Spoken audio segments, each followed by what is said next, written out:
අයිශ්වර්යා රායිගේ ළමාවිය, රූරජින කිරුළ දිනා ගැනීම, සිනමාවට පිවිසීම, වෘත්තීය ජීවිතයේ ගැටලු, ඒ සාර්ථක වීම අසාර්ථක වීම ගැන මම ඔයාලට කලින් වීඩියෝ එකකදී කිව්වා. ඒ වගේම ඇගේ ප්‍රේම කතන්දර ගැන. විශේෂයෙන් මේ වීඩියෝ ඇගේ රසිකයින් වෙනුවෙන් තමයි කළේ. අද මම කියන්න යන්නේ සිනමාවෙන් එහා ඇගේ ජීවිතය ගැන. ගැටුම් සහ ඒ වර්තමානයේ මුහුණ දෙමින් ඉන්න අරබුද ගැන. ඉතින් මේ ඇතුලේ ඇගේ ජීවිතයේ අඳුරු පැත්තක් තරමකට හෝ ඔබට දකින්න ලැබේවි. සමහර විට ඇයව වඩා හොඳින් තේරුම් ගන්න මේ දේවල් වලට වැදගත් වේවි. අංක 1 පැනමා පේපර් ගැටලුව. අමිතාබ් බච්චන් වගේම අයිශ්වර්යා කියන්නේ ඉන්දියානු සිනමාවේ ධනවත්ම තරුදිත්වයක්. 2016 වසරේදී පැනමාවේ පිහිටි මොසෙක් ෆොන්සේකා නම් නීති උපදෙස් සපයන ආයතනයට අයත් රහසිගත ලේඛන මිලියන 11.5ක් පමණ මාධ්‍ය වෙත කාන්දු වීම සිදු වුණා. මේන් හෙළි වූයේ ලෝක පුරා සිටින ජනප්‍රිය පුද්ගලයන් රහසේ විදේශීය රහසිගත සමාගම් වල ආයෝජනය කර ඇති ආකාරයයි. කෙනෙක් විදේශ රටක සමාගමක් පිහිටවීම නීති විරෝධී දෙයක් නෙවෙයි. නමුත් බොහෝ දෙනා මෙය භාවිතා කර තිබුණේ තමන් රටට ගෙවිය යුතු බදු පැහැර හැරීමටත්, කලසල්ලි සුදු කිරීමට සහ දූෂණයෙන් උපයාගත් මුදල් සැඟවීමත් සඳහායි. මේක බොහෝ රටවල් තම බදු නීති දැඩි කිරීමට පියවර ගත්තා. අවසානයේ චෝදනාවට ලක් වූ මොසෙක් ෆොන්සේකා ආයතනය වසා දැමීමට සිදු වුණා. ඉන්දියානු නළුනිලියන් අතරින් අමිතාබ් බච්චන් සහ අයිශ්වර්යා රායිගේ නම පමණයි මෙහි ඇතුළත්ව තිබුණේ. අයිශ්වර්යා සහ ඇයගේ පවුලේ සමාජිකයන් බ්‍රිතාන්‍ය වර්ජින් දූපත්වල ලියාපදිංචි කළ ඇමික් පාර්ට්නර් ලිමිටඩ් නැමැති සමාගමක අධ්‍යක්ෂකවරුන් ලෙස කටයුතු කර ඇති බවයි පැනමා පේපර්වල සඳහන් වුණේ. මේ සම්බන්ධයෙන් ඉන්දිය බලාත්මක කිරීමේ අධ්‍යක්ෂක මණ්ඩලය කියන්නේ ED එක ඇයගෙන් වරින් වර ප්‍රශ්න කිරීම සිදු කළා. නමුත් අයිශ්වර්යාගේ පාර්ශවය ප්‍රකාශ කළේ තමන් සියලු බදු නීති නිසි ලෙස අනුගමනය කළ බවයි. මෙම සිදුවීම හරහා වුන් බදු පැහැර හැරීමට වූ නීති විරෝධී ලෙස මුදල් විදේශගත කිරීමට කටයුතු කළේ ද යන්න පිළිබඳව ඉන්දිය බලධාරීන් දීර්ඝ විමර්ශන සිදු කරන අතර මෙය තවමත් අවසන් නොවූ නඩුවක්.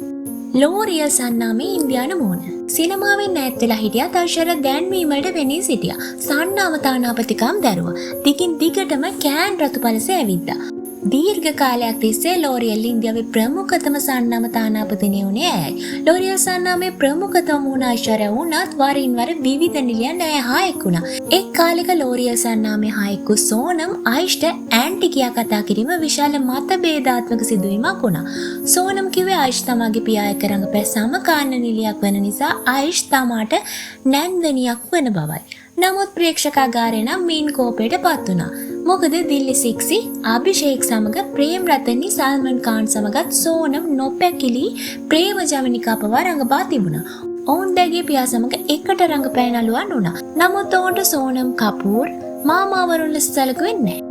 Anyone who else you look good with? I guess Salman. I think I look amazing. You look good with him. Yeah. මේ අය අයිශ්වර්යා රායිටත් වඩා වැඩි මල් නමුත් අයිශ්වර්යාට පමණයි ඇය පියා සමග වැඩ කළ නිලියක්සේ සලකා නැන්දෙක් ලෙස ඇමතීම සිදු කළේ. මෙය රසිකයින් කෝපයට පත් කළා. සෝනම්ගේ මේ හැසිරීම වෘත්තීය නොවන බවත් ඇය ජ්‍යෙෂ්ඨ නිලියකට අවමානයක් කළ බවත් ඔවුන් පවසා සිටියා. අයිශ්වර්යා නම් මේ ගැන අදහසක් ප්‍රකාශ කළේ නැහැ. නමුත් කිසිදාක ඇය ඉන්පසුව සෝනම් සමග වැඩ කළෙත් නැහැ. අභ්‍යන්තර කටකතා අනුව අයිශ්වර්යා සෝනම් සමග කෑන්ඩුල්ලේ රතු පළස මත ඇවිද යාම ප්‍රතික්ෂේප කළ අතර එසේ ඇවිද යාමට වන්නේ නම් ඇය ඉවත් වන බව සංවිධායකයන්ට පවසා තිබුණා.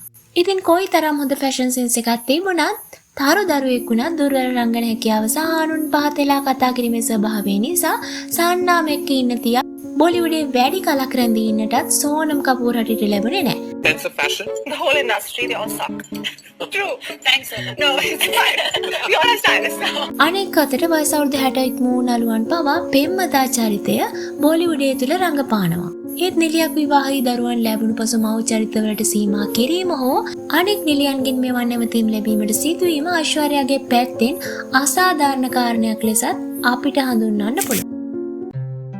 කෑන් සහ අයිශ්වර්යා. කෑන් රතු පළස සහ අයිශ්වර්යා රායි 2026 මැයි 10 වෙනිදා ලෝරියල් සන්නාමේ විසින් එහි වීඩියෝවක් නිකුත් කළා. එහි අඩංගුනේ හොටෙල් මාටින්සි නිරාවරණය වන ඔවුන්ගේ සන්නාම තානාපතිනියන්ගේ රුව සහිත විශාල පෝස්ටර්. වෙනදා වගේම වයලා ඩේවිස්, සිවල් ලොංගරියා, හෙලන් මිරන් එහි හිටියා. ඒත් සුපුරුදු පරිදි අයිශ්වර්යාගේ රුව වෙනුවට එහි තිබුණේ ආලියා බාත්ගේ රුවයි. මේ එක බොලිවුඩ් රසිකයින්ට හොඳටම අවුල් ගියා. විශේෂයෙන්ම අයිශ්වර්යා රායිගේ ලොකුම ලොකු රසිකයින්ට. සාමාන්‍යයෙන් ආලියා බාත් යනු අනුන්ගේ සිනමා පට හා සන්නාම තානාපතිකම් පවා දන්නා අඳුරන මාර්ගයෙන් තමා සතු කරගන්න ආයෙක් ලෙසයි ශේෂ්ත්‍රේ ප්‍රකටව තියෙන්නේ. මෙතෙක්කල් ලෝරියල් එක සෝනම්, කැත්රිනා, අනුෂ්කා, අදිති රාව් වගේ ගොඩක් නිලියන් වැඩ කළත් ලෝරියල් තමගේ ප්‍රමුඛතම මුහුණ ලෙස ආයිශ්වර්යාව තබා ගත්තා. කෑන් කාලෙට මාටින් සෝටලේ විශාල පෝස්ටරේ සැරසුනේ ආයිශ්වර්යාගේ රුවෙන්. ඒ පෝස්ටරේට ආලියාගේ මුහුණේ එක ප්‍රේක්ෂකයන් හිතුවේ ආයිශ්වර්යාව වෙනුවට ඕන් ආලියා බාත් තමගේ ප්‍රමුඛතම සන්නාමය ලෙස තෝරාගෙන ඇති බවයි. ලෝරියල් කමෙන්ට් සෙක්ෂන් එක රසික ප්‍රතිචාර වලින් පිරී යන්න පටන් ගත්තා. කෝ ආයිශ්වර්යා, එයා ඔයාලා රීප්ලේස් කරාද? මොකද්ද මේ ලෝරියල් කරන්නේ? මතක නැද්ද ඔයාලගේ සන්නාම ඉන්දියාවේ ඉහළටම ගෙනිච්ච එයා බව? එයා තමයි අපේ කෑන් ක්වීන්. එයා නැතුව කෑන් පලස අසම්පූර්ණයි. ආයිශ්වර්යා දකින්නට නොලැබුණත් ආලියා බාත් නම් රතු පලසේ ඇවිදගෙන ගියා. ආයිශ්වර්යා රතු පලසේ දකින්න නොලැබෙද්දි ආලියා කොච්චර ලස්සන ඇඳුම් ඇඳන් රතු පලසේ ඇවිද ගියත් මදි නොකියන ආලියාට ලැබුණේ වෛරී සාගත කමෙන්ට් තමයි. රෙඩ් කාපට් එකේදී ෆොටෝග්‍රැෆර්ස්ලා ආලියාව ගණන් ගත්තේවත් නැහැ. රසිකයෝ hina වෙන්න පටන් ගත්තා. අවසානයේ මැයි 22 උදා වුණා. ඕන්න අන්තිමට ආයිශ්වර්යා රායි කෑන්න ආවා. නිල් පාට මර්මඩ් ස්ටයිල් එකේ ගවුමකින් සැරසිලා. ආයිශ්වර්යා දැක්ක ගමන් ලෝරියල් තානාපතිකුණු ඊවා කෑ ගහන්න පටන් ගත්තා. ඒ ඔන්න දැන් නම් කෑන් සම්මාන උත්සවය පටන් ගන්න පුළුවන් කියලා. Cam can start now. 2002 දෙව්දාස් සිනමා පටයේ එකයි ආයිශ්වර්යා කුළුඳුල් කෑන් ගමන ආරම්භුනේ. 2004 වසරේ තමයි ලෝරියල් සන්නාමයේ විසින් ආයිශ්වර්යා තමන්ගේ සන්නාම තානාපතිනිය කරගත්තේ. එතන ඉඳන් ලෝරියල් සන්නාමය නියෝජනය කරමින් ආයිශ්වර්යා සෑම වසරකම කෑන් රතු පල්සේ ඇවිද ගියා. ඇගේ දියණිය ලැබීමෙන් පසුව බර වැඩි වූ අවස්ථාවලදී පවා ඇය එසේ ඇවිද ගියා. මේ වර ආයිශ්වර්යා රායි ඇවිද ගියේ 23 වෙනි වතාවටයි. ඉතින් සමහර විට ආයිශ්වර්යා රායි මේ වෙද්දී අවුරුදු 50ත් ඉක්මවලා ඉන්න නිසා ලෝරියල් සන්නාමයට ඔවුන්ගේ මූණ ලෙස නව තරුවක් තෝරගන්න අවශ්‍ය වෙන්නත් ඇති. ඒත් ඉතින් ඉන්දියානු රසික ප්‍රජාව නම් තමාගේ සදාතනික ලෝරියල් ෆේස් එක විදියට ආයිශ්වර්යා තෝරගෙන ඉවර බවයි පෙනෙන්නට තියෙන්නේ. ඒ අනුව පේන විදියට ආයිශ්වර්යා 80 වෙනි වියේදීත් කෑන් රතු පල්සිය ඇවිදගෙන නොයාවි කියලා කාටද කියන්න පුළුවන්. ආයිශ්වර්යා රායි අද මේ වෙද්දී ආයිශ්වර්යා අපිට තිරෙන් නිතර දකින්න ලැබෙන්නේ නැහැ. ඒත් ඇය ගැන කතා බහ වෙන දේවල් කීපයක්ම තියෙනවා. ඉතින් ආයිශ්වර්යා රායි ගැන කළ මේ වීඩියෝ සීරීස් එක සම්පූර්ණ වෙන්න මම ඒ ගැනත් ඔයාලට කියන්නම්. This is there. There will be opinions. So you choose to walk away. ඇය අඳින්නේ නොගැලපෙන ඇඳුම්. 2022 වනතුරු ආයිශ්වර්යා රායිගේ කෑන් ලුක් සිනමා ලුක් වගේම විලාසිතා සුවිශේෂී හා මතකයේ රැඳෙන සුළු ඒවා වුණා. කොටින්ම දරු ප්‍රසූතියෙන් පසු ගොඩක් බර වැඩි කාලවල පවා සුන්දර ඇඳුම් වලින් සැරසිලා රතු පලසේ අභිමානවත් වෙවිදගෙන ගියා. ඊටාම ලස්සනට අභිමානෙන් යුතුව ඡායාරූප වලට මුණ දුන්නා. එම වසරේ බර වැඩිවීම නිසා සමහරුන්ගේ හාස්‍යයට ලක් වුණත් ඇය ඉන් සැලුනේ නැහැ. How soon were you going to get rid of the extra weight you put on to have the baby and so on? It's not something that I feel the need to even be discussing or giving so much attention to. It's normal. It was natural in my case. I was comfortable, and that's why I have been who I have been. I stepped out in public when I could take time out. We all know the incredible progress that science has made. So if you want to lose it overnight, it is possible. But that's not the choice that I was making, and I pretty much made that evident. And if I wasn't disturbed by it, if people were, well, I hope they enjoyed the drama, because I was busy leading a very real life with my baby. ඊළඟ වසරේ ඇය hina වුණු මිනිසුන් පුදුමයටපත් කරේ මෙන්න මෙහෙමයි. මෑත කාලම ආයිශ්වර්යාගේ can look වලට වගේම සාමාන්‍ය උත්සව විලාසිතා වලටත් විචාරකයන්ගේ වගේම ප්‍රේක්ෂකයන්ගෙත් ලොකු ප්‍රසාදයක් ලැබෙන්නේ නැහැ. ඇය සෑම විටම පහේ කම්බල් වැසෙනසේ කොණ්ඩේ ලිහාගෙන මූණ දෙපසට දමාගෙනයි සිටියේ. දෑත් සම්පූර්ණයෙන්ම ආවරණය වෙනසේ ඇඳුම් ඇඳා. ඇගේ බෙල්ල නිරාවරණය වීමට අකමැති නිසාවෙන් මෙන් විශාල මාල ඒ ආවරණය වෙනසේ පැළඳියා. ඉතින් මේ ඒකාකාරී පෙනුමට නම් මෝස්තර විචාරකින් වගේම රසිකයනුත් ප්‍රියතාවයක් දැක්වේ නැහැ. ආයිශ්වර්යාගේ මෝස්තර නිර්මාණ ශිල්පීන් වෙනස් කරගත යුතු බවයි ඔවුන් චෝදනා කළේ. ආයිශ්වර්යාගේ සිරුරේ හැඩය වෙනස් වීම එක නිර්මාණ ශිල්පීන් ඇයට නිර්මාණය කළ විශාල ಭಾರತಿ ඩිසයින් සහිත ඇඳුම් ඇයට ලබා දෙන තවත් පිම්බුණු පෙනුමක් බවයි නිර්මාණ ශිල්පීන්ගේ අදහස වුණේ. ඒ මෝස්තර ඇගේ සැබෑ ලස්සන පෙනීමට අසමත් වූ බවයි ඔවුන්ගේ අදහස වුණේ. මේ 2026 වසරේ කෑන් සම්මාන බොලිවුඩ් රසිකින් අයිශ්වර්යා හා ආලියා සසඳමින් විවිධ රසික මතභේද ඇති කරගත්තා. එසේ අයිශ්වර්යා හාස්‍යර ලක් කර අය අතර ජනප්‍රිය ප්‍රසිද්ධ සම්මානනීය ඉන්දියානු පුද්ගලයන් සිටීමද කනගාටුවට කරුණක් වුණා. අයිශ්වර්යාගේ ඇඟ හරියට මේන්ටේන් කරන්නේ නැහැ. එයාට තියෙන්නේ පිරිපුන් සිරුරක්. මේ අයිශ්වර්යාට නැගෙන තවත් එක් චෝදනාවක්.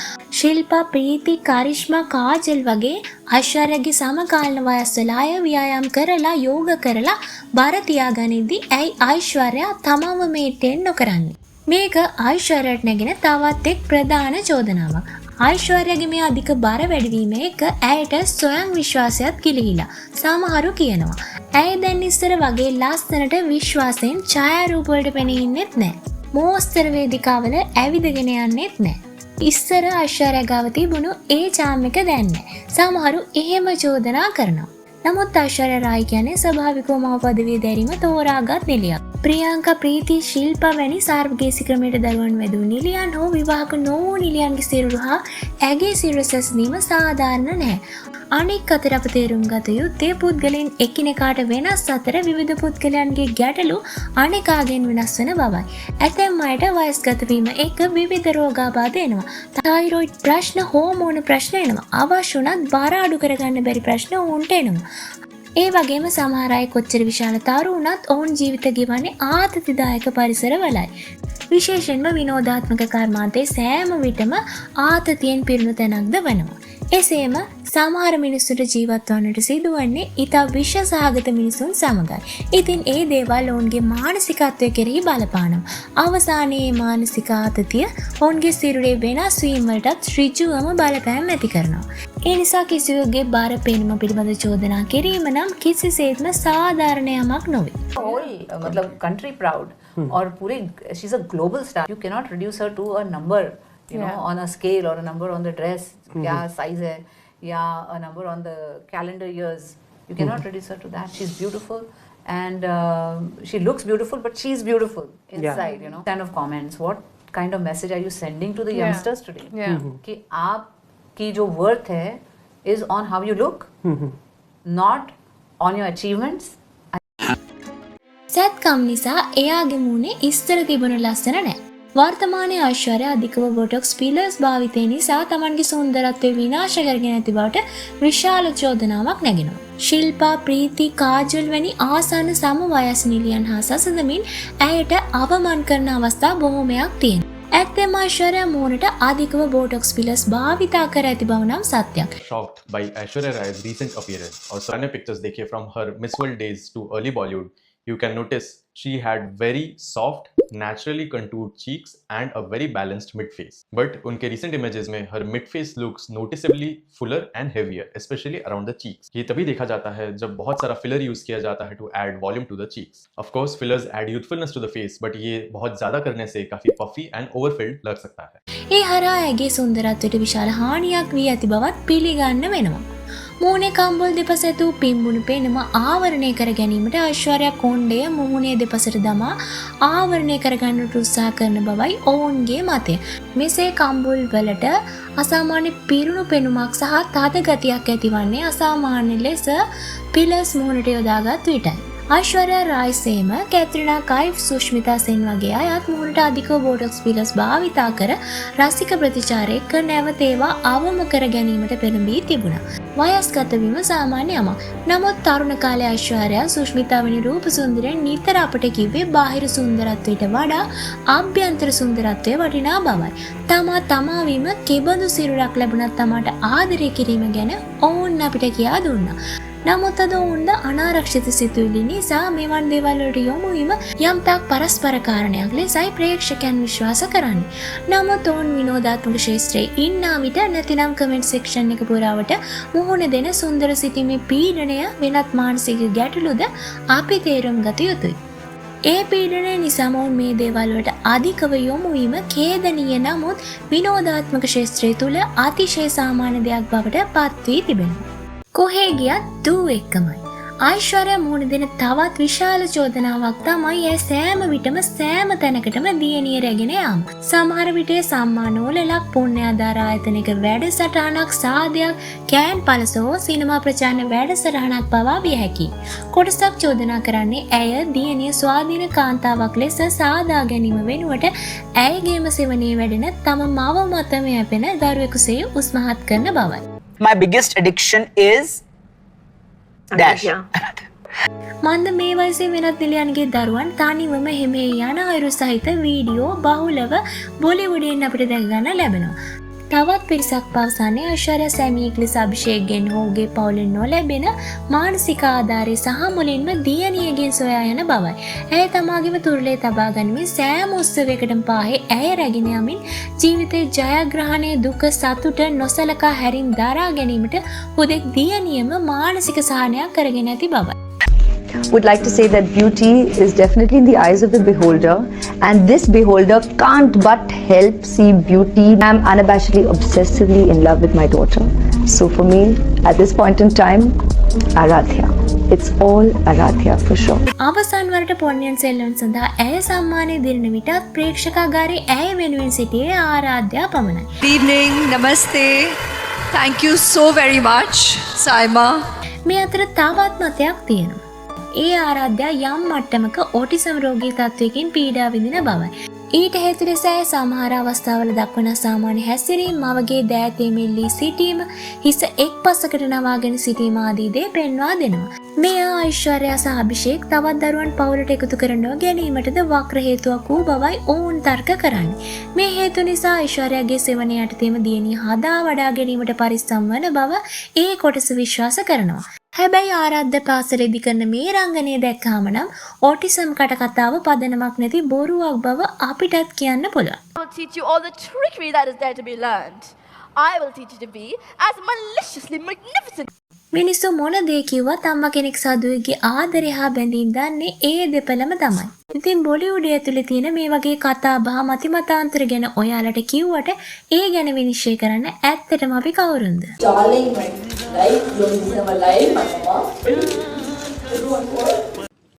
අවසානයේ ආයිශ්වර්යා යනු අදටත් බොලිවුඩේ සදාතනික සුන්දරත්වයේ සංකේතයක් ලෙසයි සැලකෙන්නේ.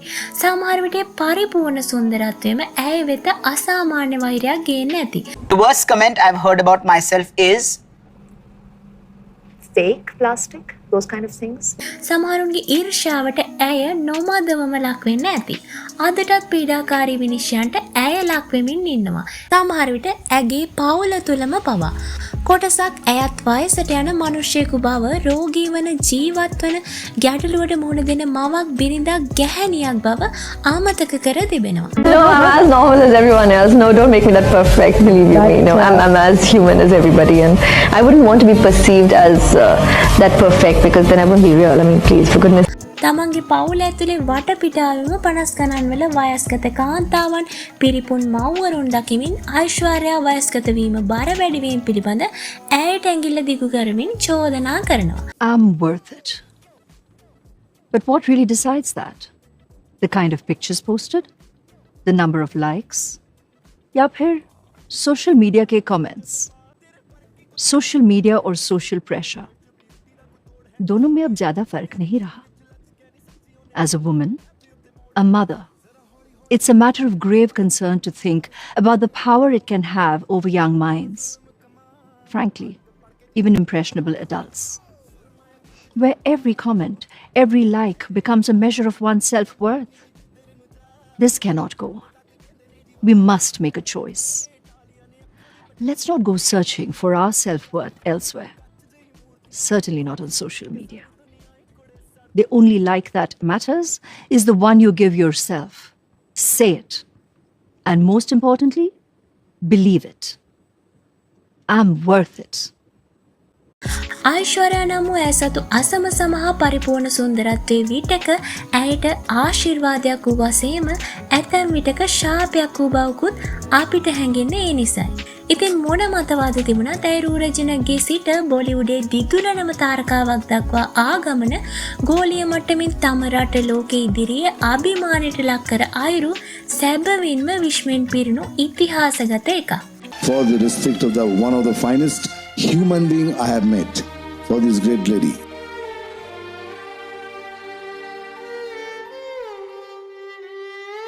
ඉන්දිය සිනමාවේ පළවෙනි ගෝලීය තාරකාවිය ලෙස ඓශ්වර්යා රායි නම් වූ ඇගේ ගමන ඉන්දියානු ඉතිහාසයේ මතක තබා ගනු නොඅනුමානයි. මගේ සත දෙක. අංක 1 දාර්ශනික වදන් සහ යථාර්ථය. ලෝක රූ රචනක්වත් ඔවුන් අපිට බාහිර සුන්දරත්වය ආගයන්න කියා දුන්නත් දාර්ශනික වදන් පැවසුවත් එය ප්‍රායෝගිකව හෝ ක්‍රියාවෙන් පෙන්වීමට අසමත්ව සිටිනවා. ඉතින් මේ දේවල් වලින් අපි හිත කලකිරව ගන්නේ නැතුව කියන අය මොන දේ කිව්වත් අපි ඊටම සිහි බුද්ධියෙන් අහලා අපිට ගැළපෙන නිවැරදි සහ හොඳ දේවල් අපේ ජීවිතයට ගැනීමයි අපි කළ යුතු වන්නේ. අංක 2 පීඩාකාරී විවේචනයන්ගෙන් වැළකීම.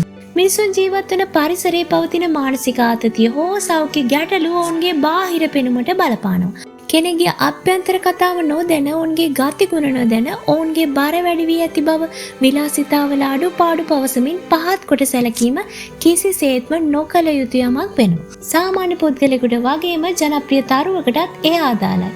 මොකද ඔවුන්ද අපි වගේම සාමාන්‍ය මිනිසුන් වෙනවා. අංක 3 වෘත්තීය මට්ටමින් කතා බහ කිරීමේදී ප්‍රවේශම් වීම. සෝනම් කපූර් වැනි නිලියන් වෘත්තීය මට්ටමින් කළ ප්‍රකාශ නිසා අවසානයේ ඔවුන්ගේ ප්‍රතිරූපයටම විශාල හානියක් සිදු කරගත්තා. ඒ වගේම සෝනම් කෙරෙහි ප්‍රේක්ෂකයන්ගේ දැඩි අප්‍රසාදය පළ වුණා.